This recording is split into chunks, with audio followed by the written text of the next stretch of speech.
And I think this was like the smartest thing that we could have done.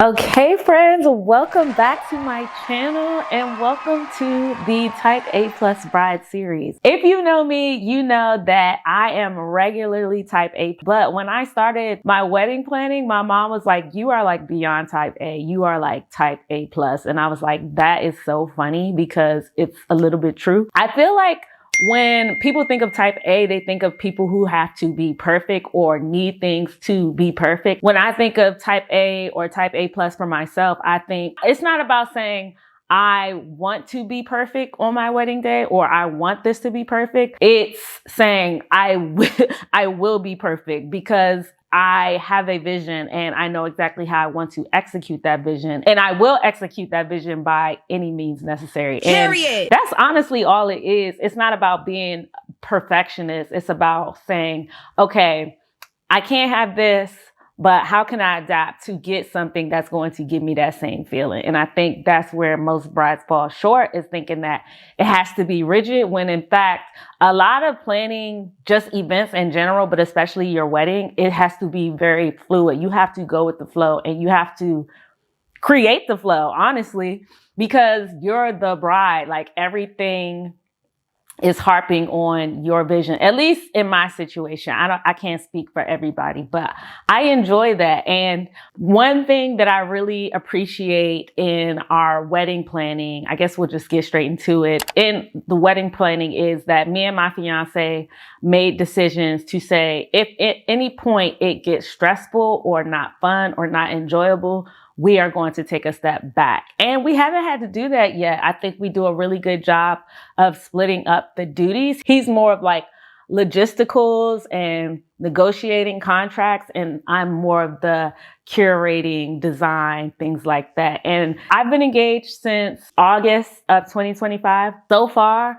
we have been working so well together. Like, we have really been working towards our strengths, and it's just very reassuring that I picked the right partner. So let's get straight into it. The first episode we're going to talk about is the wedding planning. Part of wedding planning is knowing your event timeline. But before we even get into the event timeline, I said something in the short form of this wedding series for the wedding planning that I think deserves a little bit more attention. And that is, I really think that 2 years is the perfect amount of time for an engagement. I think 2 years is a perfect amount of time because being engaged is its own season. And I distinctly remember hearing this perspective at a wedding rehearsal dinner for a friend of ours. And her name is Amy, was the bride. And Amy was just saying, you know, we were friends first. And when we started to develop those feelings, we became boyfriend and girlfriend. And we loved being boyfriend and girlfriend. We loved being friends. And we know that we're going to be husband and wife for the rest of our lives. And so being engaged deserves its own season. It deserves pause. It deserves, okay, let me sit back and think about who I want to be as a spouse, as a wife. And that's really what me and my fiance have decided to concentrate on our engagement. It's like, okay, we know that we are compatible enough to be married, to be each other's life partner. What are the things that we can polish going into our marriage? So asking those really hard-hitting questions like, what is the greatest quality that you hope to have in your significant other, in your wife, in my husband? And obviously we have an idea of those things, but to really discuss those nuances and how we can just refine those as we become married and more intentional, we can think more deeply about it because we're in a different space. And like I said, the word fiance just carries its own weight in and of itself. It just says, I have an intention of being with this person for the rest of my life, and I've made that decision. And so engagement, it just gives you a time to iron out those kinks. It reassures you that you're not rushing into anything, and it forces you to really sit with the notion that like you are dedicating the rest of your life to this person. How can you best serve them, and tell them how they can best serve you? Because if you don't take that pause and people go into a marriage with assumptions, I feel like that would just set us up for failure. And this is just stuff that we've been counseled on, stuff that we've discussed as, you know, in our own relationship. And don't get me wrong, like, I understand when people are saying like, I've been with this person for so long. Me and my fiance were together for 6 years before we actually decided to get engaged. Like 6.5. We just celebrated our 7-year anniversary. And to be honest, I don't feel like it could have came any sooner. Like I feel like it's come at the perfect time. And even now I still feel like I could do 2 more years before we make it official, because what is 9 years together in comparison to the rest of our lives? You know what I'm saying? Like, they're its own season. And even when you become husband and wife, there's going to be, you know, season after season of learning and relearning and becoming new people. So I think that pause and slowing down is more valuable than people give it credit for. But if you decide that you want to have a shorter engagement, let's say 6 months, let's say 12 months, 18 months, that is completely okay. Everybody has to do what works for them, but it is going to change your event timeline. So when we're talking about planning a wedding, I think there are a big six wedding events that are time sensitive. You got your engagement party, you've got your save the dates, your formal invitations, you've got your bridal shower, bachelorette party, and then your wedding day. So those are the big six. That is the order that I believe that they should go in. And I think that when you are planning your wedding and you're figuring out how long your engagement is going to be, I think those events, in order to save you sanity as best you can, they should be equidistant apart from each other. That way you can give them each enough attention to plan out all the details that you want, to figure out workarounds for things that you may have wanted that you can't get.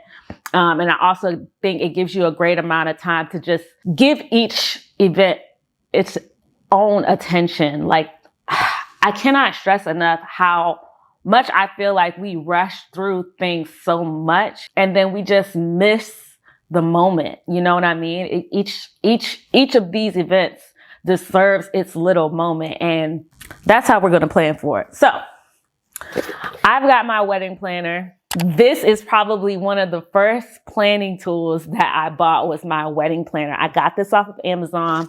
I love it, love it, love it, love it, love it so much.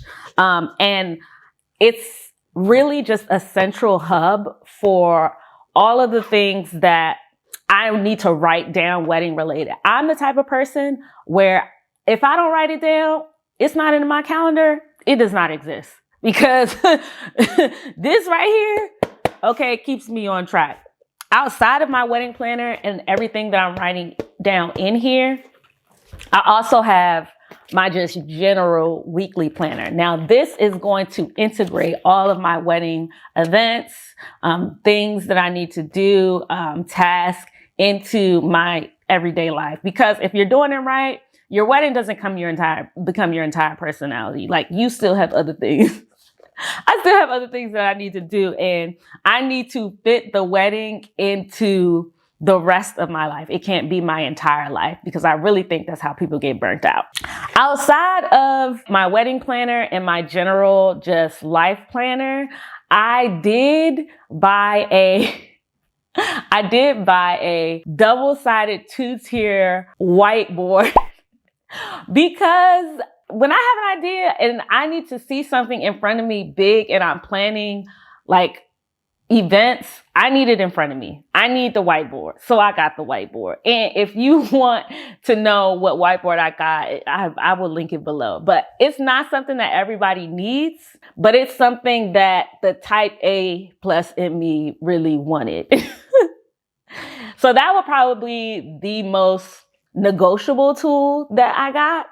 I would say the most non-negotiable tool that I got for wedding planning, me and my fiance created a joint email. And I think this was like the smartest thing that we could have done. One of my very good girlfriends who got engaged like a few weeks before me, she was like, the first thing that she did was make a joint email for her and her fiance. I think it could just be like your future name. So like if you're going to be the Joneses, your wedding email could be like thejoneses@gmail.com. You can take that email, use that as the one that you provide for anything wedding related.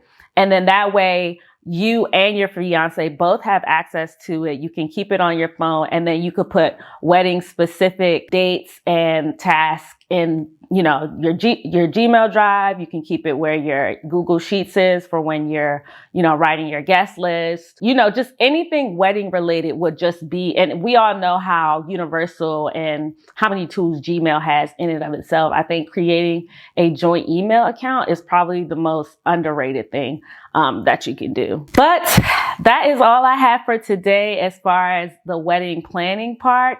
If you have any questions about wedding planning that you would like me to expand on, let me know in the comments and I will be happy to make a follow-up video to this. But I will be dropping one video a week in this Type A Plus Bride Wedding series. Next week, we are actually going to be talking about the number one thing that I think should be on your list when you're planning a wedding, and that is finding your wedding venue. So tune in next week and I will catch you all later as your 2027 head bride in charge. And I will see you guys next week.